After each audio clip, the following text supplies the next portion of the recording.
보통 우리가 몸이 좀 아파서 병원에 가면요. 뭔가 진단이라는 게 꽤나 명확할 거라고 기대하게 되잖아요. 네, 아무래도 눈에 보이니까요. 그쵸. 약간 기계공학처럼요. 팔이 부러지면 그 엑스레이에 삐죽삐죽한 하얀 선이 딱 보이고 의사 선생님은 그걸 가리키면서 여기가 부러졌네요. 이렇게 말하잖아요. 아주 깔끔하죠. 뼈가 부러졌거나 아니면 안 부러졌거나. 네네. 하지만 진정한 후회라던가 변화 같은 이 인간 내면의 아주 깊은 영역으로 들어가는 순간 그 엑스레이 기계는 완전히 먹통이 됩니다. 아, 맞아요. 완전 짙은 안개 속으로 쑥 들어가는 느낌이죠. 그러니까요. 그래서 오늘 저희 심층 탐구에서 해부해볼 자료가 바로 그 혼탁한 안개 지도를 그려주는 역할을 합니다. 네, 오늘 다룰 텍스트가 참 흥미롭죠. 맞습니다. 오늘 다룰 자료는 참된 회개의 근원이라는 고전적인 신학 텍스트인데요. 종교적인 배경을 다 떠나서 보더라도 이 텍스트는 인간의 내면에서 그 진정한 변화라는 게 도대체 어떻게 일어나는지에 대해 진짜 믿을 수 없을 정도로 정교한 심리적 분석을 제공하고 있거든요. 네, 이게 우리가 일상적으로 느끼는 얕은 수준의 아쉬움이나 아니면 무언가 잘못한 걸 들켜서 느끼는 그런 찝찝함을 다루는 게 절대 아니죠. 아, 그쵸, 그쵸. 차원이 다르죠. 인간 존재의 가장 깊은 곳을 건드리는 아주 근본적인 패러다임 전환의 과정을 다루고 있습니다. 와, 패러다임 전환. 그래서 이번 심층 탐구의 미션은 분명합니다. 여러분, 단순한 죄책감을 넘어가지고 이 텍스트가 말하는 소위 그 복음주의적 회개의 진짜 메커니즘을 저희가 오늘 낱낱이 해체해 볼 겁니다. 기대되네요.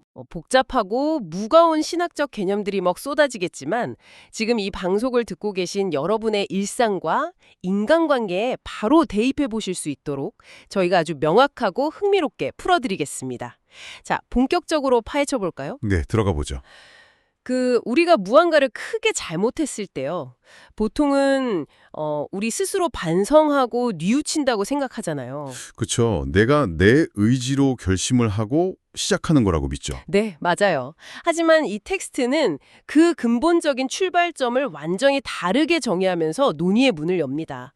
참된 회개는 내 안에서 스스로 솟아나는 게 아니라는 거죠. 네, 텍스트는 그것을 성령의 역사, 즉 외부에서 마음에 심어지는 은혜라고 표현을 하거든요. 외부에서 심어진다. 네, 스스로 짜내는 게 아니라 그리스도가 선택된 자들에게 주는 선물이라는 건데요. 이 지점에서 아주 강렬한 비유가 하나 등장하죠. 아, 그 망치 비유 맞죠? 맞습니다. 저자는 예레미야 23장 29절을 인용해서 하나님의 말씀을 망치와 불로 묘사합니다. 저는 사실 이 대목을 읽으면서 일종의 그 개입? 인터벤션 같다는 생각을 좀 했어요. 오, 개입이요? 네, 그러니까 아주 단단하게 굳어버린 자아의 껍질을 깨기 위해서 밖에서 누군가 막 망치로 강하게 내리쳐야만 하고 또 꽁꽁 얼어붙은 속을 불로 녹여야만 비로소 진정한 변화가 시작될 수 있다는 의미잖아요. 정확한 비유입니다. 근데 여기서 의문이 하나 딱 생깁니다. 보통 사람들은 이런 회개나 반성을 철저히 개인의 어떤 자유의지나 노력의 결과라고 믿고 싶어 하잖아요. 네, 내가 펜을 딱 들고 진심을 다해서 반성문을 쓰는 것처럼요. 맞아요. 바로 그거예요. 그런데 이 텍스트가 굳이 회개를 외부의 타격이나 밖에서 주어지는 선물로 규정하는 그 진짜 이유가 뭘까요? 그건 인간의 본성을 아주 냉정하게 직시했기 때문입니다. 본성을 직시했다고요? 네, 인간의 자연스러운 본성에만 맞게 둘 경우에 우리의 반성이나 회개는 십중팔구 이기적인 목적에 머물게 되거든요. 한번 가만히 생각해 보세요. 우리가 무언가를 뉘우친다고 할 때 그 기저에 깔린 진짜 동기가 무엇인지, 그러니까 내가 처벌받기 싫어서 내 평판이 깎일까 봐 혹은 나 스스로 나는 여전히 도덕적인 사람이라는 그 자아상을 유지하고 싶어서 아닌가요? 와, 전곡을 찔렸네요. 그러니까 내가 저지른 행동 자체가 끔찍해서가 아니라 그 행동 때문에 내가 겪게 될 어떤 불이익이 두려워서 후회하는 거군요. 바로 그겁니다. 그건 나침판의 바늘이 여전히 나 자신을 향해 있는 상태네요. 네, 정확해요. 그래서 외부에서 거룩한 개입이 있어야만 비로소 내 안위가 아니라 내가 저지른 잘못 자체의 본질을 직면할 수가 있는 겁니다. 아하, 자아라는 단단한 껍질, 그러니까 나는 그래도 꽤 괜찮은 사람이야 라는 교만을 밖에서 망치로 부수지 않으면 우리는 결단코 그 피상적인 후회의 굴레를 스스로 벗어날 수 없다는 깊은 인간 이해가 깔려 있는 거죠. 와, 그러니까 망치와 불로 맞고 녹여지는 수동적인 과정 없이는 절대 내 시선의 방향을 외부로 돌릴 수 없다는 논리군요. 네, 단순한 도덕적 반성과 존재론적 변화의 선을 그렇게 명확히 긋는 겁니다. 그렇다면 전문가님, 그 망치와 불이 내 안에서 막 작동하기 시작하면 무슨 일이 벌어질까요? 텍스트를 보면 그 다음 단계로 내면에서 엄청난 시각의 전환이 일어난다고 하더라고요. 네. 저자는 참된 회개가 죄에 대한 진정한 인식에서 싹튼다고 말하는데요. 여기서 율법이 깨달음을 얻은 마음에 일종의 거울 역할을 한다고 썼습니다. 거울이요? 이전에는 방치되어 있던 마음속 가장 깊고 어두운 곳에 숨겨진 혐오스러운 것들을 아주 적나라하게 비춰주는 거죠. 저는 이 대목이 약간 최고급 호텔방에 들어간 것과 같다고 느꼈어요. 호텔방이요? 어떻게 연결이 되죠? 그 육안으로 보기엔 침대 시트도 엄청 빳빳하고 완벽하게 깨끗해 보이잖아요. 푹신하고 향기도 마고요. 네네. 그런데 갑자기 방 전체에 블랙라이트, 그 자외선 형광등을 탁 켜는 겁니다. 그러면 눈에 보이지 않던 온갖 끔찍한 얼룩이랑 흔적들이 사방에서 막 빛을 발하면서 드러나잖아요. 아, 정말 기가 막힌 비유네요. 그쵸. 내가 가장 깨끗하다고 자부했던 곳조차 심각하게 오염되어 있다는 충격인 거죠. 실제로 텍스트에서도 단순히 나쁜 행동뿐만 아니라 스스로 가장 선하다고 생각했던 행동, 그러니까 거룩한 것들에 묻어있는 죄악성까지도 혐오하게 된다고 말하더라고요. 맞습니다. 내가 기부하고 남을 도왔던 선행조차 사실은 내 어떤 명예욕과 우월감 때문이었다는 걸 깨닫게 되는 시기죠. 자외선 형광등 비유가 텍스트의 핵심을 꿰뚫었네요. 겉으로 드러난 결과가 아니라 내면의 동기까지 현미경으로 들여다보게 되는 거니까요. 근데 여기서 제가 반론을 하나 제기해 볼게요. 청취자 여러분도 한번 스스로 상상해 보세요. 이런 식으로 자신의 모든 결점, 위선, 숨은 악의들을 매일 자외선 형광등 아래에서 보듯이 낱낱이 깨닫게 된다면 사람은 더 나은 방향으로 변화하기는커녕 완전한 절망과 자기 혐오에 빠져서 그냥 그대로 짓눌려 버리지 않을까요? 아, 나는 진짜 완전 구제불능이야 하면서 완전 자포자기할 것 같은데요. 만약 그 절망이 단순히 아, 나는 구제불능이구나 하고 끝나는 자기 연민이나 율법적인 자책이라면 말씀하신 대로 완전히 짓눌려 버릴 겁니다. 네네. 텍스트는 그것을 율법적 트러라고 부르면서 아주 강하게 경계하거든요. 하지만 진짜 회개로 이어지는 이 고통스러운 인식은 방향성이 아예 다릅니다. 방향성이 다르다. 어떻게 다르죠? 단순히 자신에게 해가 될까 봐 두려워하는 이기적인 공포나 자기 혐오가 아니라는 걸 분명히 하죠. 이것은 자신이 무한히 거룩하고 심지어 자신을 끔찍이 사랑하는 대상을 모욕하고 배신했다는 사실에 대한 뼈저린 인식입니다. 아, 그냥 법을 어겨서 느끼는 기계적인 절망이 아니라 관계가 깨어졌다는 데서 오는 관계적 아픔인 거군요. 정확합니다. 내가 어떤 법률을 위반해서 벌금을 내야 한다는 공포가 아니라 내가 정말 깊이 사랑하고 나를 전적으로 믿어준 사람에게 씻을 수 없는 상처를 주었다는 걸 딱 깨닫는 순간에 그 가슴 찢어지는 고통이요. 그 미세한 차이가 모든 것을 결정하는 거죠. 사랑하는 대상을 상처 입혔다는 고통은 우리를 자기 혐오로 마비시켜서 도망치게 만드는 대신에 어떻게든 그 관계를 다시 회복하고 싶다는 가장 강력한 내적 동력으로 전환됩니다. 법정에서의 공포가 아니라 관계에서의 슬픔인 셈이죠. 와, 내 평판이 무너진 게 아니라 관계가 무너졌다는 아픔. 자, 여기서 이야기가 정말 흥미로워집니다. 그렇다면 그 끔찍한 절망감과 아픔 속에서 우리는 어떻게 긍정적인 회개로 한 걸음 나아갈 수 있을까요? 네. 저자는 여기서 시선을 나 자신의 내면이라는 그 자외선 형광등 아래에서 거두어가지고 아주 외부의 충격적인 사건으로 돌려야 한다고 주장합니다. 바로 깊은 묵상의 단계죠. 맞아요. 내면의 얼룩만 계속 파고들면 결국 자아의 늪에 빠지게 되니까요. 텍스트는 참된 회개를 이끌어내는 결정적인 샘물로 외부 대상에 대한 묵상을 제시합니다. 외부 대상이라면 어떤 걸 말하는 거죠? 물론 하나님의 절대적인 위엄이나 소돔과 고모라에 내린 심판, 타락한 천사들에 대한 엄정한 처벌 같은 그런 정의의 측면을 묵상하는 것도 중요하다고 언급은 해요. 내 죄가 얼마나 무서운 결과를 초래함인지 보여주니까요. 네네. 하지만 저자가 참된 회개의 가장 결정적인 촉매제로 꼽는 것은 따로 있습니다. 바로 구원자, 즉 어린 양의 끔찍한 고통과 죽음에 대한 묵상입니다. 저는 진짜 이 대목이 텍스트에서 가장 강렬했습니다. 신은 죄를 적당히 모른 척 덮어두고 넘어가는 대신에 자신이 가장 사랑하는 독생자를 그 겟세마네와 골고다의 끔찍한 고통 속에 내어주는 쪽을 택하셨다는 논리잖아요. 네, 그렇죠. 이것이야말로 절대자가 죄를 얼마나 극도로 혐오하시는지를 보여주는 가장 무서운 증거라고요. 그런데 전문가님, 텍스트는 그리스도의 고통과 신음, 막 피 흘림을 계속해서 아주 세밀하게 묘사하면서 마음이 찢어지는 경험을 엄청 강조하거든요. 네, 아주 구체적으로 묘사하죠. 솔직히 말해서 현대인의 감각으로 볼 때 이런 피 흘림이나 극단적인 고통의 이미지는 너무 가혹하거나 약간 시대착오적으로 무겁게 다가오지 않을까요? 그렇게 느낄 수 있죠. 소돔과 고모라 이야기처럼 좀 깔끔한 인과응보의 예시도 있는데 왜 굳이 무고한 이에 이런 피비린내 나는 고통을 직면해야만 참된 회개가 일어난다고 저자가 그토록 고집하는 걸까요?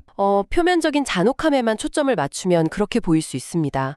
하지만 이 텍스트에서 십자가의 고통은 단순한 공포 유발 장치나 죄책감 마케팅이 절대 아닙니다. 아, 죄책감 마케팅이 아니다. 네, 그것은 두 가지 모순된 진실을 동시에 보여주는 완벽하고 유일한 렌즈이기 때문이죠. 두 가지 진실이요? 그게 구체적으로 어떤 건가요? 첫째는 나의 가벼운 타협이나 숨은 이기심이 우주적으로 얼마나 무거운 결과를 초래하는지 그 죄악의 절대적인 무게를 보여주는 겁니다.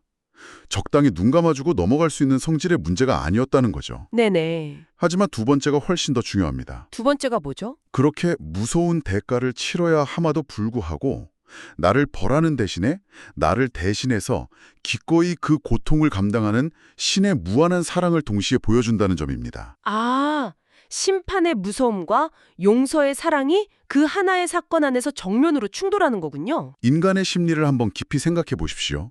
절대적인 권력자가 나를 벌하겠다고 칼을 딱 들면 우리는 공포에 질려서 무릎 꿇고 싹싹 빕니다. 당연하죠. 살아야 하니까. 하지만 속으로는 원망과 적대감을 품게 되죠. 그것은 참된 회개가 아니라 그냥 생존을 위한 굴복입니다. 아, 생존을 위한 굴복? 그런데 나를 벌할 수 있는 완벽한 권리를 가진 그 존재가 나를 살리기 위해 나 대신 그 칼을 맞고 피 흘리는 것을 두 눈으로 똑똑히 목격한다고 상상해 보십시오. 와. 처벌받을까 봐 두려워 떨던 그 얄팍한 율법적 공포는 그 압도적인 희생 앞에서 산산이 부서집니다. 그리고 그 자리에 그 엄청난 사랑에 진심으로 응답하는 찢어질 듯한 슬픔이 터져나오는 겁니다. 그렇겠네요. 고통을 직면하지 않으면 그 대가로 지불된 사랑의 깊이도 결코 가늠할 수 없기 때문에 저자는 그토록 고통의 묵상을 강조한 것입니다. 처벌에 대한 두려움이 사랑의 기반은 슬픔으로 대체된다. 그러니까 내가 벌받을까 봐 우는 게 아니라 저 사람이 나 때문에 다쳐서 우는 것. 와, 완벽히 이해가 됩니다. 네, 그게 핵심이죠. 이렇게 십자가의 사랑과 고통을 이해하고 나면요. 이제 이 텍스트가 던지는 가장 반직관적이고 충격적인 신학적 주장으로 넘어가게 되는데요.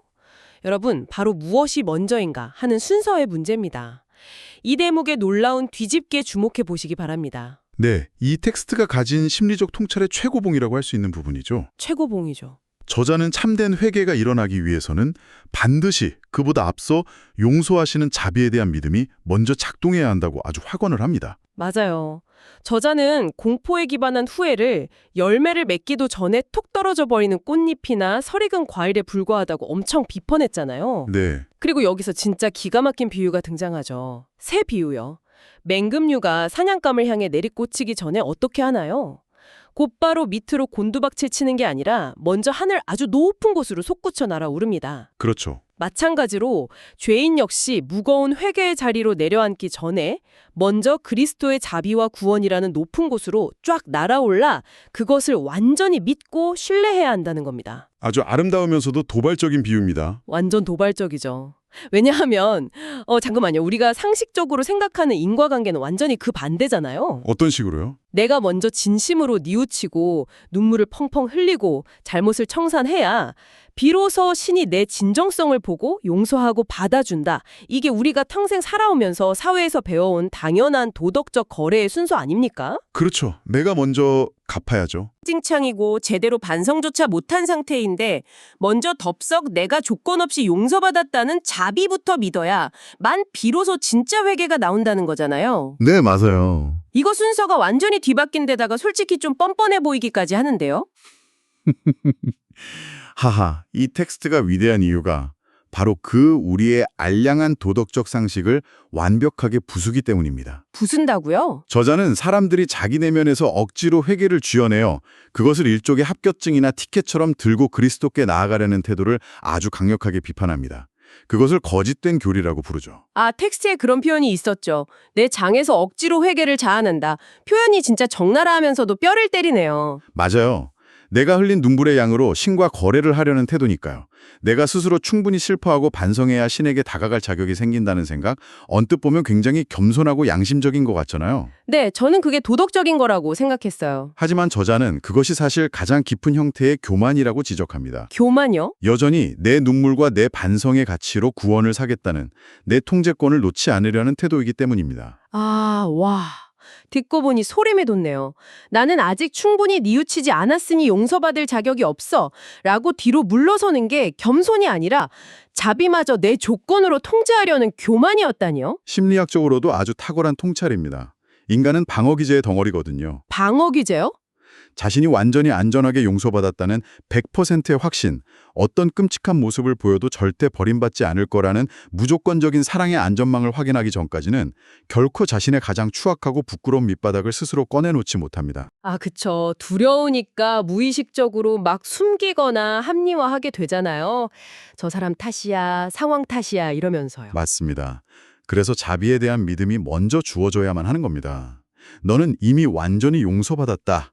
라는 선언이 먼저 주어질 때 비로소 마음의 단단한 방어벽이 쫙 무장해제 되면서 두려움 없이 가장 깊고 참된 회개를 쏟아낼 수 있게 되는 것이죠. 야, 이거는 진짜 신학을 넘어가지고 인간의 애착과 방어기제에 관한 엄청난 심리적 해답이네요. 용서받았다는 안전망이 깔려 있어야만 내가 얼마나 망가진 존재인지 진짜로 인정할 용기가 생긴다. 정말 놀라운 역설입니다. 네, 깊은 통찰이죠. 자, 이렇게 믿음이 회개보다 먼저 와야 한다는 충격적인 진실을 마주하고 나면요. 여러분도 일상 속에서 당장 이런 질문을 던지게 되실 겁니다. 좋아, 논리는 완벽해. 그럼 지금 당장 나는 내 삶에서 무엇을 어떻게 적용해야 하는가? 네, 실천의 문제죠. 저자는 여기서 우리를 철학적 사유 속에만 가둬두지 않고 아주 구체적인 진단 테스트란 행동 지침을 딱 제시하잖아요. 텍스트는 참된 회개를 위해 우리에게 주어진 여러 수단들을 적극적으로 활용하라고 권고합니다. 단, 절대 그 수단 자체의 효력에 의존하지 말고 오직 그리스도만을 신뢰하라는 단서를 달면서요. 네네. 그러고는 독자 스스로 내면의 영적 상태를 낱낱이 점검해 볼 수 있는 아주 날카로운 질문들을 막 쏟아냅니다. 진짜 그 질문들이 거의 송곳수진입니다. 몇 가지만 살펴볼까요? 좋죠. 첫째, 내 행동과 선택을 결정하는 궁극적인 규칙은 세상의 관습인가 하나님의 말씀인가? 둘째, 내 마음이 가장 사랑하고 집착하는 대상은 어디에 있는가? 셋째, 나는 나 자신을 기쁘게 하려고 이 일을 하는가? 아니면 하나님을 기쁘게 하려고 하는가? 와, 찌르네요. 저는 이 제너니스트를 보면서 내 영혼의 가장 밑바닥 동기까지 쫙 훑어내는 고해상도 영적 MRI 스캔을 받는 그런 기분이 들었어요. MRI 스캔, 아주 적절하네요. 겉으로는 되게 그럴듯해 보여도 내 혈관 어디에 나태함이나 세상에 대한 집착 혹은 섣부른 자기 확신 같은 방해물들이 꽉 막혀 있는지 진짜 샅샅이 보여주니까요. 우리의 숨은 위선과 동기를 정확히 짚어내는 질문들이죠. 현대인들에게 적용해보자면 내가 커리어를 좇는 것이 진짜 소명 때문인가? 아니면 세상의 인정과 관습 때문인가? 혹은 소셜미디어에서의 내 모습은 그냥 나를 포장하기 위함인가? 이런 식으로 번역해볼 수 있겠죠. 아, 맞아요. 그런데 전문가님, 여기서 또다시 걱정이 하나 듭니다. 어떤 걱정이죠? 일상에서 이 날카로운 질문들을 스스로에게 던져보는 건 참 좋은데 이 질문들에 정직하게 답하다 보면요. 열이면 열, 나의 엄청난 이기심과 부족함만 잔뜩 마주하게 될 거라면 말이죠. 네, 피할 수 없는 결과죠. 아, 나는 역시 나 자신만 사랑하는 쓰레기였어. 이렇게요. 그럼 앞서 우리가 그렇게 경계했던 그 율법적 공포나 끝없는 자기 혐오로 다시 퇴행할 위험은 없을까요? 충분히 그럴 수 있죠. 이 무서운 진단 테스트를 건강하게 나를 파괴하지 않으면서 활용하는 방법은 대체 뭘까요? 아주 현실적이고 중요한 우려입니다.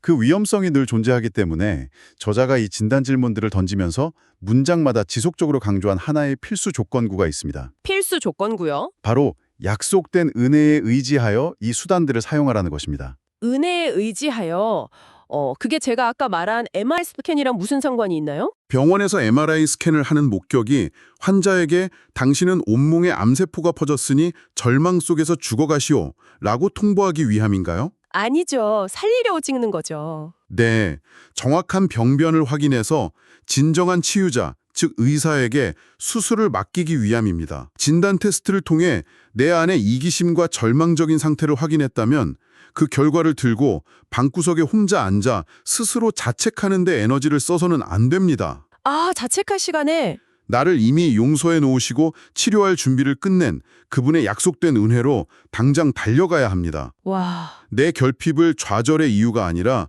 의사에게 달려갈 이유로 만드는 것. 이것이 이 날카로운 진단을 건강하게 삶을 변화시키는 동력으로 사용하는 유일한 방법입니다. 아하, 결국 진단서는 나를 찌르는 칼이 아니라 의사에게 전력 질주하게 만드는 지도표 같은 거군요. 네, 아주 정확합니다. 정말 꽉 찬 탐구의 시간이었습니다.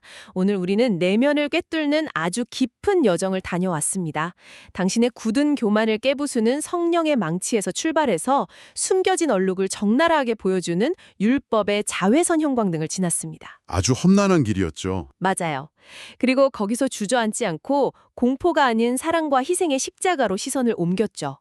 마지막으로 내 안에서 억지로 눈물을 짜내는 것이 아니라 먼저 부어지는 조건 없는 자비를 덥석 신뢰함으로써 마침내 진정하고 참된 회개에 이르게 된다는 역설적인 논리의 흐름을 해체해 보았습니다. 네, 인간이 얄팍한 후회를 넘어 어떻게 존재의 밑바닥부터 참으로 변할 수 있는가에 대한 아주 완벽하고도 심오한 해답이었습니다. 자, 이제 이 깊은 바다에서 물 밖으로 나오며 청취자 여러분의 일상에 던져두고 싶은 마지막 도발적인 질문이 하나 있습니다. 오, 뭔가요? 만약 오늘 우리가 나눈 것처럼 누군가의 진정한 회개와 뉘우침이 처벌에 대한 두려움 때문이 아니라 이미 나를 조건 없이 용서했다는 그 무한하고 안전한 자비를 경험할 때만 비로소 터져 나오는 것이라면 이것이 당신이 일상에서 다른 사람을 용서하는 방식을 어떻게 바꿀 수 있을까요? 아, 정말 날카로운 질문이네요. 우리는 종종 나에게 상처 준 연인, 친구 혹은 직장 동료에게 이렇게 요구하곤 하잖아요.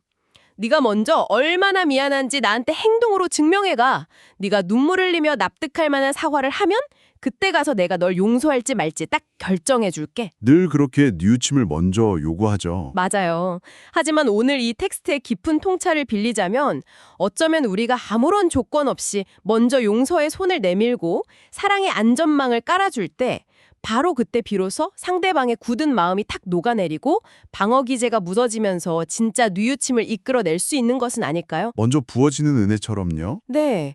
고장난 엑스레이 기계 앞에서 누구 잘못인지 막 따지며 서로를 탓하는 대신에 당신이 먼저 그 자비의 불꽃이 되어보는 상상을 해봅니다. 정말 아름다운 조경입니다. 오늘 이 깊고 묵직한 탐구가 여러분의 삶과 관계에 완전히 새로운 패러다임을 열어주었기를 바랍니다. 오늘 얻은 이 놀라운 깨달음을 여러분의 내일 속에 어떻게 적용하고 실험해볼지 이 흥미로운 탐구가 계속되기를 응원합니다. 네, 뜻깊은 시간이었습니다. 지금까지 우리의 마음을 꿰뚫는 심층 탐구였습니다. 함께해 주셔서 감사합니다.